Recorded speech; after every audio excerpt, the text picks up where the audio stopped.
Olá a todos, sejam bem-vindos ao Panorama Semanal. Hoje é 4 de novembro de 2022, sexta-feira. Lembrando que os estudos apresentados não se configuram como recomendações de investimento, mas têm caráter educacional. Essa é a primeira semana depois das eleições, né? Foi uma semana aí com certa volatilidade, mas ainda nós não temos um reflexo, tá, de todos os efeitos das eleições. Ainda é muito cedo para a gente entender que o mercado já está reagindo ao novo governo, tá? E inclusive que o mercado está reagindo de maneira positiva, tá? Aqui nós temos o mini índice, né, no gráfico diário à esquerda, o semanal à direita. Aqui nós temos o DMI, que é um indicador. Essa linha branca chama-se ADX, é a linha da força da tendência. E o mínimo ideal é 30.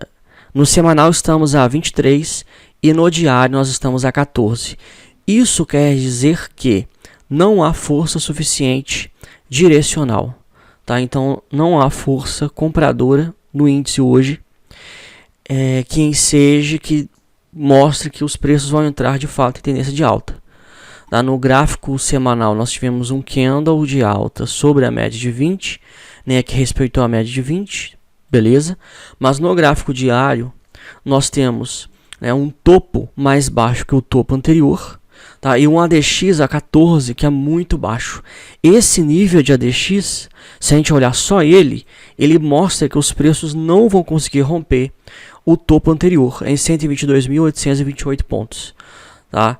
E nós temos, lembrando que nós temos aqui a média de 200 períodos logo acima, né? Nesta semana também, vamos traçar uma linha aqui para ver onde que dá no semanal.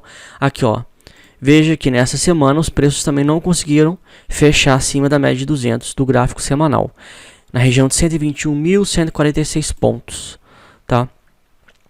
Então, muito cedo e para poder, né, falar que são todos os efeitos. E também essa alta desta semana, ela não é uma alta que é sustentada por um volume financeiro ainda muito grande, que nos sinalize que este volume vai conseguir sustentar uma tendência de alta a pelo menos médio prazo. Tá? Então nós não temos graficamente hoje evidências de que os preços vão entrar em forte tendência de alta. Tá? Então é isso, né? No relação ao mini índice é isso.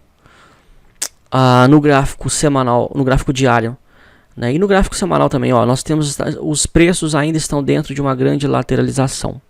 Tá? No gráfico diário, ó, ele tentou sinalizar um pivô de alta. Ele rompeu acima desse topo, mas não conseguiu romper acima da região de 122.828 pontos. Voltou a cair, não segurou na média de 20, caiu, voltou a subir. Então, assim, os preços eles estão oscilando tanto abaixo quanto acima das médias móveis de 20, 8, 3 e 200 períodos. Tá? A banda de Bollinger, elas estão praticamente flat, tanto no gráfico semanal quanto no gráfico diário. Flat quer dizer em linha reta, né? Porque quando os preços estão em plena tendência, os preços eles vão empurrando a banda de Bollinger, seja superior na tendência de alta, seja inferior na tendência de baixa. Tá? Já começou, né, os preparativos para a transição do governo, embora o governo atual ele finde em final de janeiro, né, em dezembro, quer dizer, né, 31 de dezembro. Mas nós já temos aí uma sinalização de algumas coisas que vão ser feitas, né? A equipe de transição já disse que já ofereceu, né, já uma PEC é proposta de emenda constitucional. E toda emenda constitucional ela tem que passar pelas duas casas do Congresso, o Senado e Câmara dos Deputados, ser aprovada pela maioria absoluta, etc. Então, assim, é um processo mais demorado e é um processo que demanda a manifestação da imensa maioria. Tá? Então, não é algo que é fácil de ser aprovado. E eles já sinalizaram, estão construindo essa PEC, né? Já manifestaram que vão apresentar, né? Essa é a expressão correta.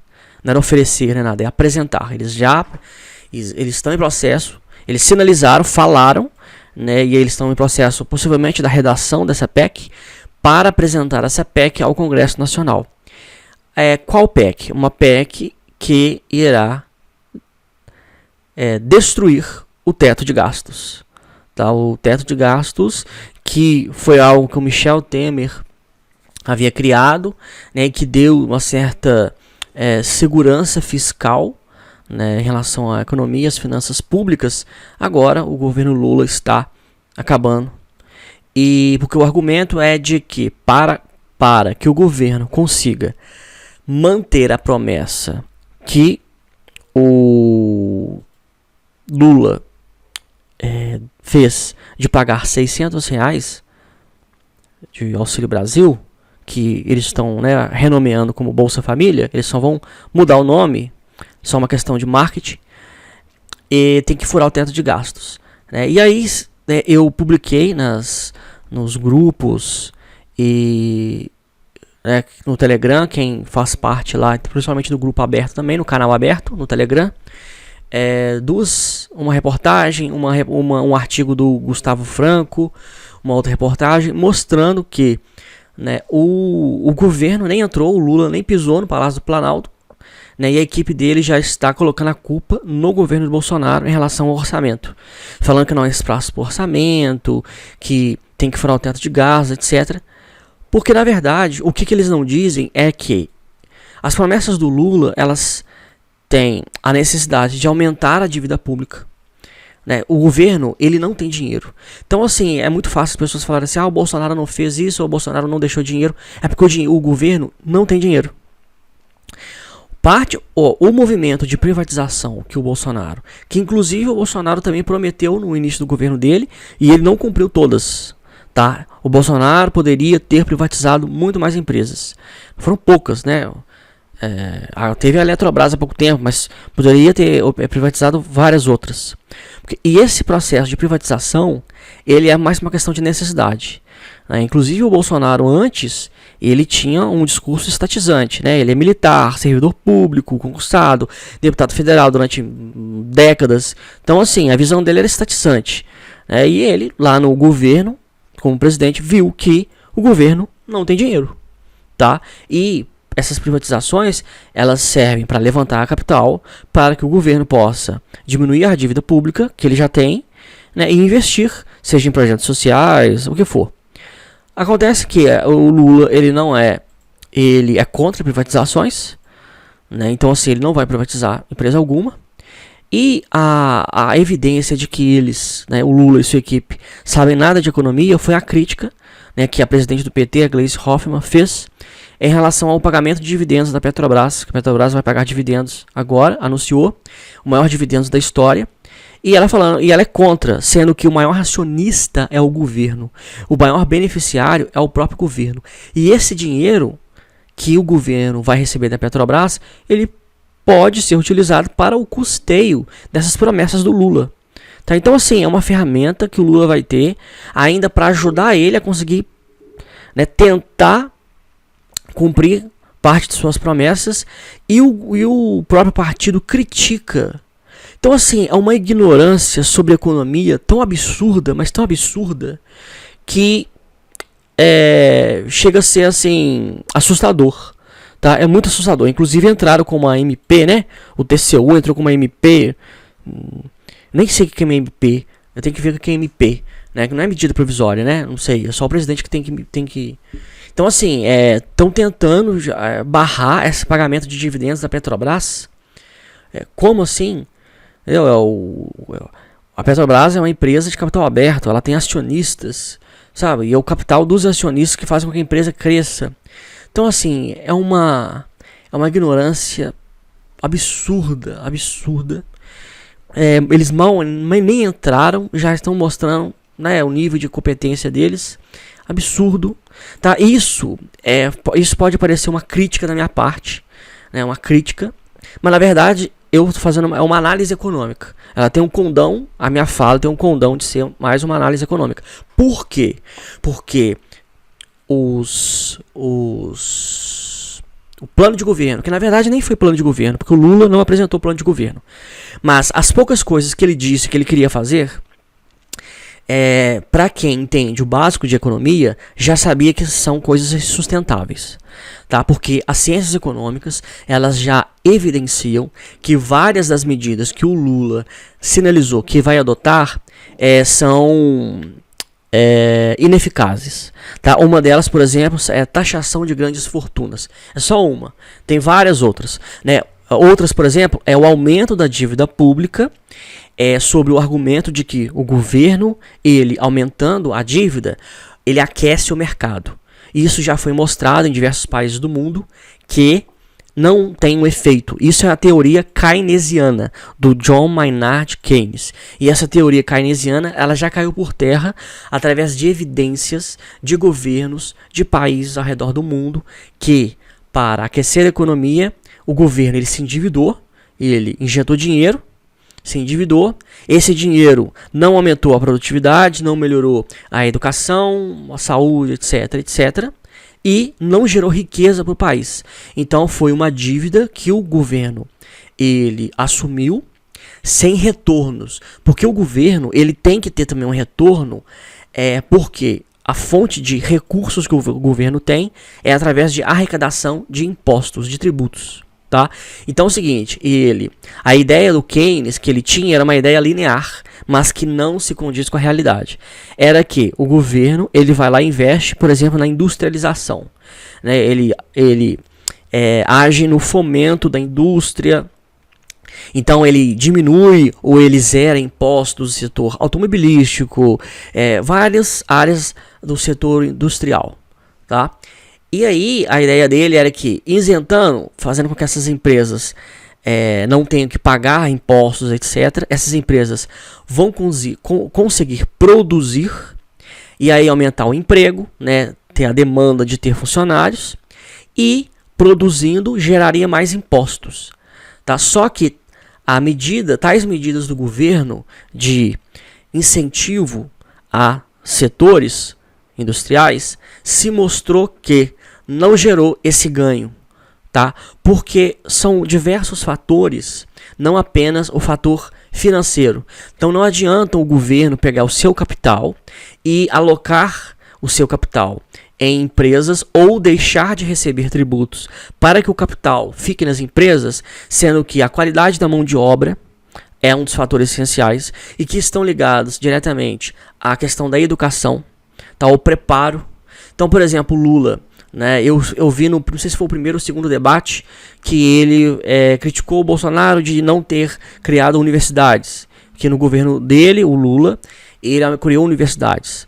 Tá, só que o que aconteceu? Ele criou universidades, mas ele omitiu, ou talvez ele nem saiba da informação de que essas universidades que ele criou não geraram impacto positivo na produtividade do país. Então, assim, à medida que ele adotou, os investimentos que ele fez, então não foram saneadores, tá? Então, por quê? Porque grande parte da produtividade, da qualidade, também da mão de obra, ela advém do ensino base e não do ensino superior. Não adianta você pegar uma pessoa, né, que não tem uma base muito boa, tacar ela numa faculdade de engenharia se o cara não domina matemática, física e química, né, de maneira produtiva, sabe? Então, são questões de base que têm que ser investidas, e não meramente o capital. Por exemplo, quando o Sérgio Moro ele sinalizou que ele ia ser candidato à presidência da República, ele também começou a soltar, né, algumas ideias de coisas que ele queria implementar. Né, ele acabou não candidatando à presidência, mas assim ao Senado, inclusive ganhou, né, foi eleito. Aí uma das coisas que ele falou, eu achei muito interessante, porque foi a primeira vez que eu ouvi, foi sobre investir na educação e na saúde, não através de incentivos de capital. Então, o governo ele tem outras maneiras de fazer com que a educação seja, digamos assim, otimizada, sem o governo ter que gastar muito dinheiro. Sabe? E ele deu umas ideias lá que agora não me vem à mente. Então, baseado nisso, Por que a gente tem que entender o básico de economia e fazer essa análise?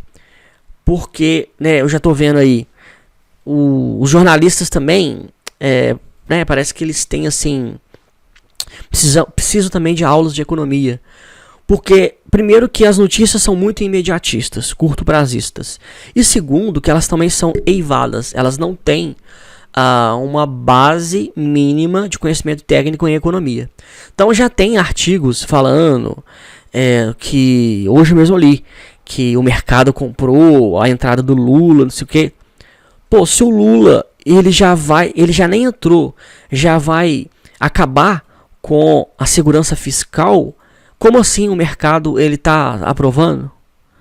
Entendeu? Então assim, as medidas, antes dele ganhar, o mercado já sabia que as medidas que ele queria adotar não são pró-economia, não são sustentáveis a longo prazo. E aí antes dele entrar, aí ele ganha a eleição.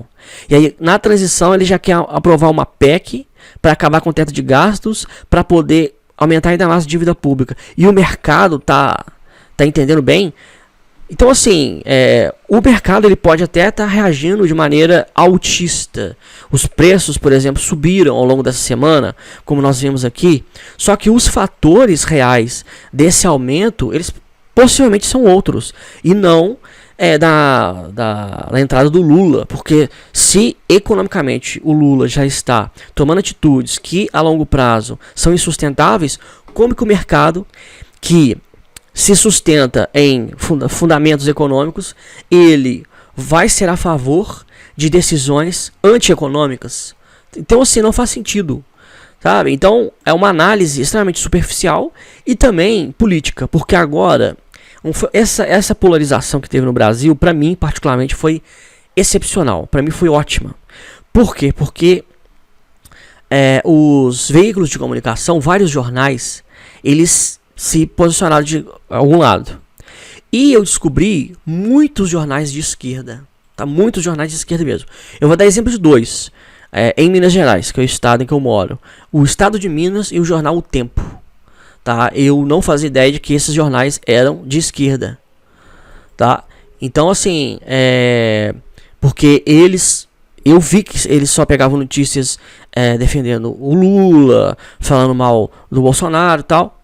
Então assim, a minha credibilidade em relação a esses jornais, principalmente com a capacidade deles de criticar o que o governo do Lula vai fazer, é nula, é inexistente. Eles não são imparciais, tá? Então pegar também pegar jornais e para ler ponto de vista de jornalistas que, primeiro, não têm conhecimento mínimo em economia, e segundo, são ativistas políticos, né, da esquerda e até mesmo da direita, tá? Jornalista não devia ser ativista nenhum. Os jornalistas deviam ser verdadeiros cientistas de dados, basear em dados e expor os dados de maneira tão assim, imparcial e tão meticulosa que ao ler o texto você, ou receber a notícia, ouvir a notícia, seja ela falada ou escrita, né, você teria assim a certeza, né, de ver como que o jornalista tem uma capacidade, uma independência intelectual, o que não acontece nos jornais brasileiros, tá? Então assim, é perda de tempo. Eu estou chegando na seguinte conclusão, que é perda de tempo ler notícias, tá? Salvo raríssimas exceções, né? Duas pessoas que eu tenho como referência que são contra ler notícias. O primeiro, Nassim Taleb, né? Ele disse que ler notícias é perda de tempo. E o segundo que eu descobri essa semana é o Thomas Sowell, né? Um renomado economista norte-americano, que é um empirista de mão cheia, um cara que não manifesta sua opinião em relação a nada. Todos os problemas econômicos, sociais que ele se debruça, ele simplesmente vai buscar dados, vai buscar fatos. Só para vocês terem uma ideia, o Thomas Sowell, ele é negro, né? E ele foi analisar a questão dos benefícios das cotas raciais. E ele descobriu que não há benefícios. Ele é negro e ele é contra cotas raciais. Baseado não na opinião dele, porque se fosse na opinião dele, ele seria a favor, mas baseado em dados. Então assim, um cara que é capaz de ser imparcial até sobre algo que se relaciona, né, à sua raça, o cara tem assim, é uma virtude, né, é uma independência intelectual exímia que, na minha opinião, né, a gente, não é a minha opinião, né, mas assim, a gente devia, né, seguir. Afinal de contas, a gente tem que buscar compreender a realidade como ela é. Né? Assim como, por exemplo, o dólar. Veja bem, o dólar. Né, o dólar está caindo. E o dólar, ó, ele chegou a romper, fechou a base da região de suporte em 5,11. Mas é um candle barra elefante de queda que nós tivemos essa semana. Né? Nós precisamos ter ainda um movimento de correção, um pullback. Né? Então, possivelmente aqui, ó, uma retomada e uma queda. Né? Um pullback. Então, assim, um gift. Né? O padrão baixista ele não está completo. Um candlestick, por maior que ele seja, sozinho, ele não se refere a um padrão de queda. Tá? Porque os preços eles não caem em linha reta. Então, o movimento que nós temos que esperar é um movimento na direção contrária, de alta, ou no mínimo de uma lateralização, antes da retomada da queda.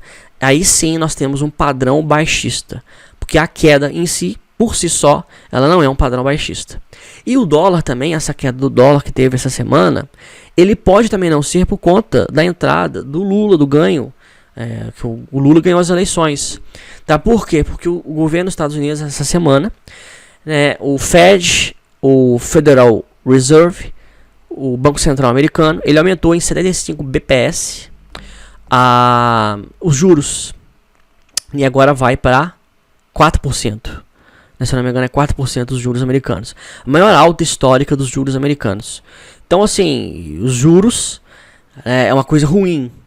Só para você ter uma ideia, os títulos públicos, que são os instrumentos em que o governo ele pega dinheiro emprestado do mercado, o prêmio desses títulos públicos são os juros que o próprio governo define. Então, quem empresta dinheiro para o governo paga como prêmio os juros que o governo define. Tá? Essa alta de 4%, esse parâmetro de 4% de juros, em 3 anos, a dívida pública americana ela vai dobrar. Ela pode chegar em níveis insustentáveis.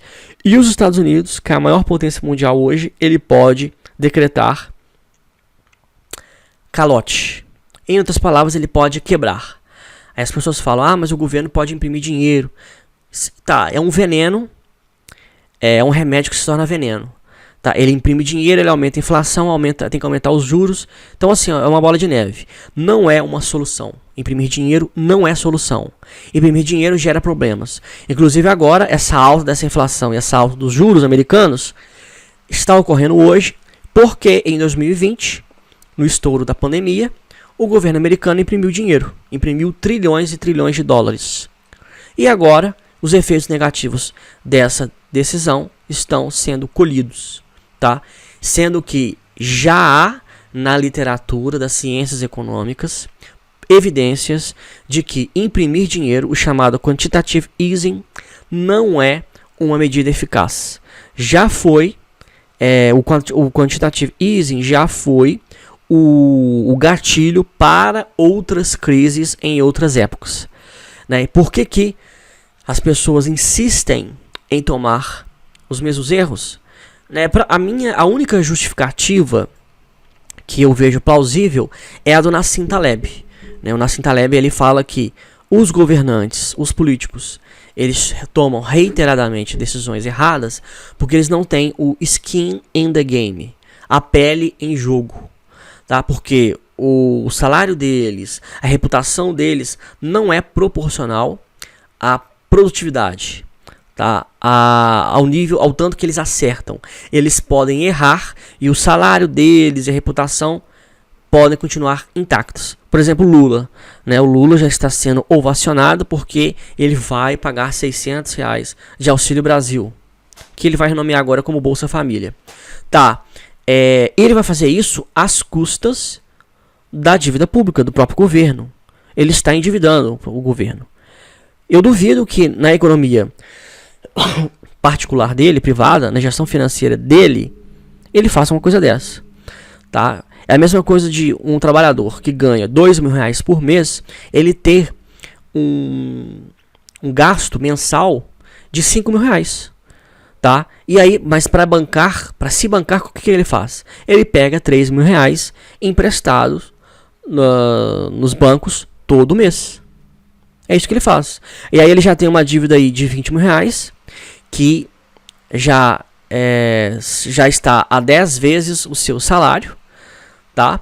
E só pelo fato dele pagar 200 reais por mês para o banco, não quer dizer que a dívida dele já seja pagável, tá? Então é o seguinte, o camarada recebe 2 mil e ele paga 200 reais por mês de empréstimos. Ele fez empréstimos, ele paga 200 reais por mês. Ele já tem uma dívida de 20 mil reais. Só que ele continua gastando 5 mil reais por mês. E aí o que ele faz? Todo mês ele vai no banco e pega empréstimo. E aí esse empréstimo ele entra na dívida que ele tem com o banco. Ele continua pagando a cifra de 200 reais por mês. E aí só porque ele paga 200 reais por mês, parece que a dívida dele é algo, o que ele faz é algo sadio. Só que não é sadio. Ele já tem uma dívida que já tem o tamanho de 10 vezes a sua renda, tá? Então nem se ele pegasse todo o seu dinheiro e ele desse para o banco, ele conseguiria pagar a sua dívida. Então, o que acontece na economia brasileira é exatamente isso. E aí o Lula já está entrando, o que ele está fazendo? Ao invés dele pagar os juros, por exemplo, esses 200 reais por mês que ele paga, ao invés de ele aumentar para 400, para 500, para diminuir a dívida, não, ele vai continuar pagando 200 e ele vai pegar mais dinheiro emprestado ainda, porque ele está entrando e falando, eu não vou gastar 5 mil reais, eu vou gastar já 8 mil reais, tá? Mas eu continuo recebendo 2 mil. Aliás, pelo contrário, né, o que ele está fazendo? Quando ele prometeu também que ele vai aumentar a isenção do imposto de renda para quem ganha até 5 mil reais, o que ele está fazendo? Ele está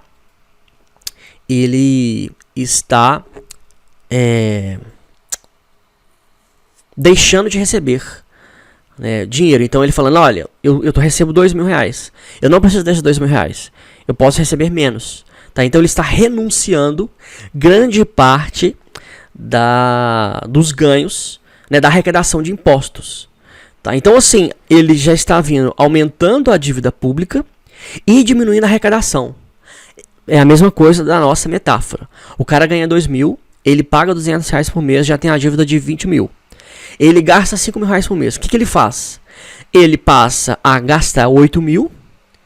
E ele vai lá e renuncia os 2 mil reais. Ele fala, olha, eu não quero receber 2 mil reais, eu não preciso. Eu quero receber agora 1.500. Então tá, ele vai lá e recebe 1.500. Sendo que ele vai passar a ter o gastos mensais de 8 mil reais. Então assim, individualmente, é sustentável? Não. É insustentável.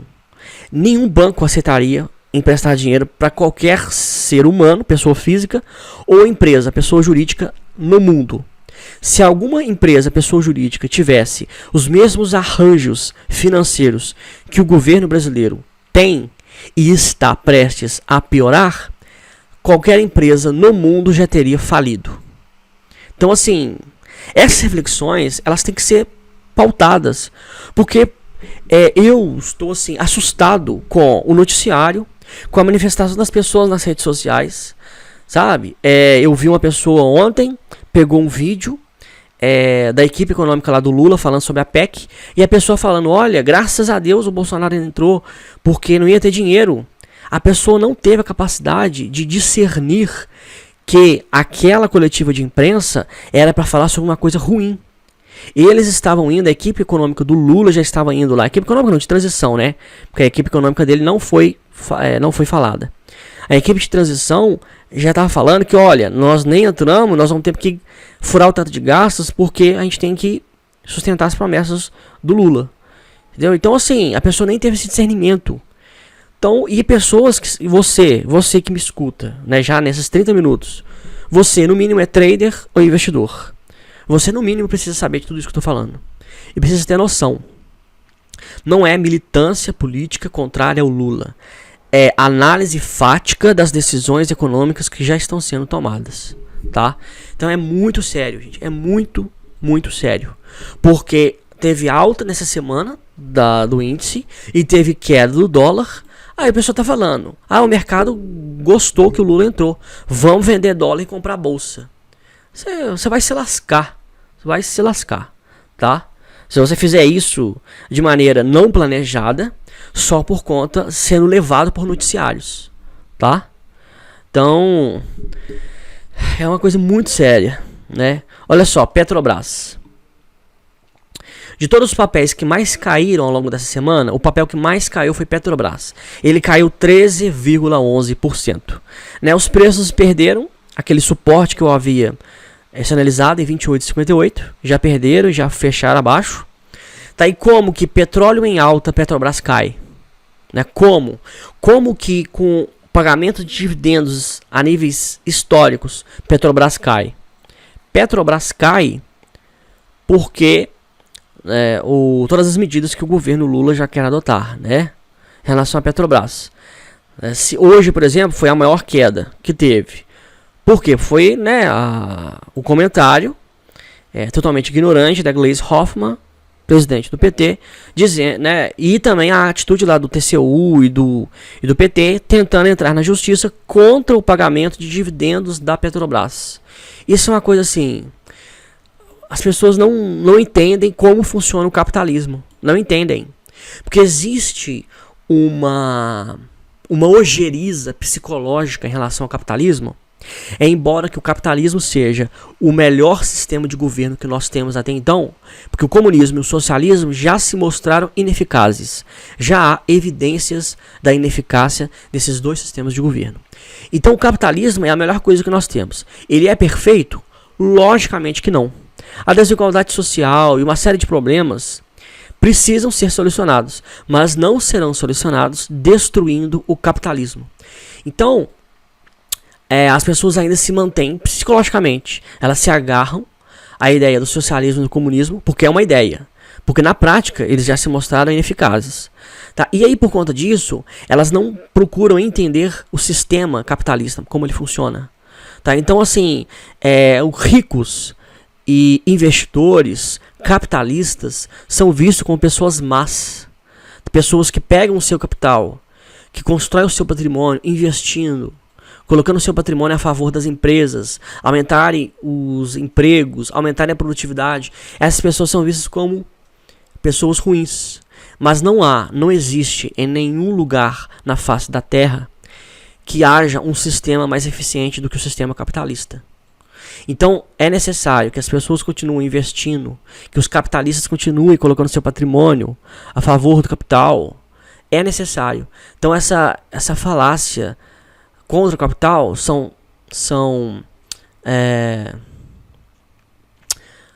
falácias narrativas falaciosas, né? O Nassim Taleb ele utiliza a expressão falácias narrativas. Ou seja, são narrativas, são argumentos, né, são palavras que tentam descrever determinada situação erradas. Assim, são coisas ineficientes. E aí Petrobras, que é o segundo papel com maior peso no Ibovespa, está em queda. E aí como assim o mercado, o Ibovespa, o índice está subindo? Se o papel que tem o segundo maior peso está em queda, e ele está sinalizando que vai continuar em queda. Então, uma coisa não se encaixa com a outra. Petro 3, o segundo papel que mais caiu. Alpargatas, 13,98 de queda. Possivelmente em algum resultado aí de Alpargatas que não deixou o mercado aí satisfeito, né? O Ocean Pact, a empresa OPCT3, foi a que mais subiu 30,59%, mas quando a empresa ela tem um valor muito baixo, R$3 por ação aqui, no caso, qualquer alta, né, se ela sair de 3,30 e for para 3,60, já são aí, 10% de alta. Então, assim, qualquer alta já tem uma porcentagem muito grande, tá? Então, você não tem que ficar iludido com essas porcentagens semanais, tá? Até porque os preços subiram, mas temos que ter ainda a formação de um pivô de alta. A Anime 3 subiu, né, o mercado está supondo que com o governo Lula ele vai injetar dinheiro no setor educacional, como ele fez em relação ao ProUni, ao FIES, etc. E as empresas de educação, o grupo Ânima, ele vai ser uns que vão ser beneficiados, então o pessoal já está investindo, né, especulando sobre isso. Mas a economia não é uma coisa linear. E os fatores que impactam economicamente, eles são vários. Eles podem, inclusive, não ser fatores que as pessoas tenham a capacidade de reconhecer. Tá? Então, assim, as ações podem não subir baseado somente nessa especulação aí de possível investimento por parte do governo. Tá? E o terceiro papel que mais subiu e que semana passada a gente fez projeção de Fibonacci foi 3Rs, né? RRRP3 bateu no nosso alvo aí, ó, em R$ 50,18. O próximo alvo de Fibo vai estar em R$ 53,79, tá? Eu não mostrei, foi Vale, né, que é o papel que mais tem peso no Ibovespa. Vale teve uma volatilidade muito grande essa semana, tá? Então, olha só, veja os gaps de alta e gaps de baixa que o Vale abre. É uma loucura, né? Isso aqui é uma loucura. Esse papel é um papel muito volátil, tá? Muito volátil. Você pode ver que ele abre em gap. E para quem é swing trader, você pode colocar aqui, ó, na pedra, no book de ofertas, alguma ordem e a sua ordem não ser consumida.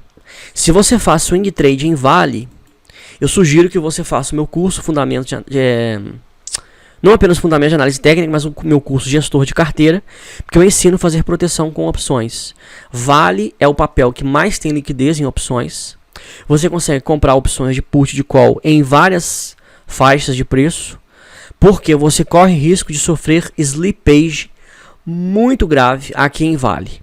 Slippage é o seguinte, é você colocar uma ordem, você programar sua ordem de compra ou de venda, e como os preços eles abrem em gaps, porque tem uma volatilidade muito grande, a sua ordem ela não é consumida. Então, você pode ter o seu stop loss não acionado ao operar Vale. E você pode ver os preços caírem, se você está, por exemplo, comprado, sem conseguir sair fora do papel. E aí você vê, você vai perdendo dinheiro sem conseguir sair fora do papel, porque não há consumo da sua ordem no book de ofertas. Contra isso, você consegue adquirir, no caso de estar comprado, opções de put, opções de venda, tá? E você consegue se proteger e sair fora da possibilidade de sofrer o slippage, tá? O mercado americano voltou a cair essa semana, eu já tinha sinalizado já, ele bateu na média de 20, no panorama semanal da semana passada, né? Se você quiser, assista aí, porque você vai ver que eu falando, olha, possivelmente isso aqui é um topo e nós temos que esperar a retomada da queda, né? Os juros, o Fed aumentou os juros, então sinalizou a queda, então, né, o SP500 possivelmente deve retomar a tendência de baixa, tá? Grafistas.com.br é nosso site.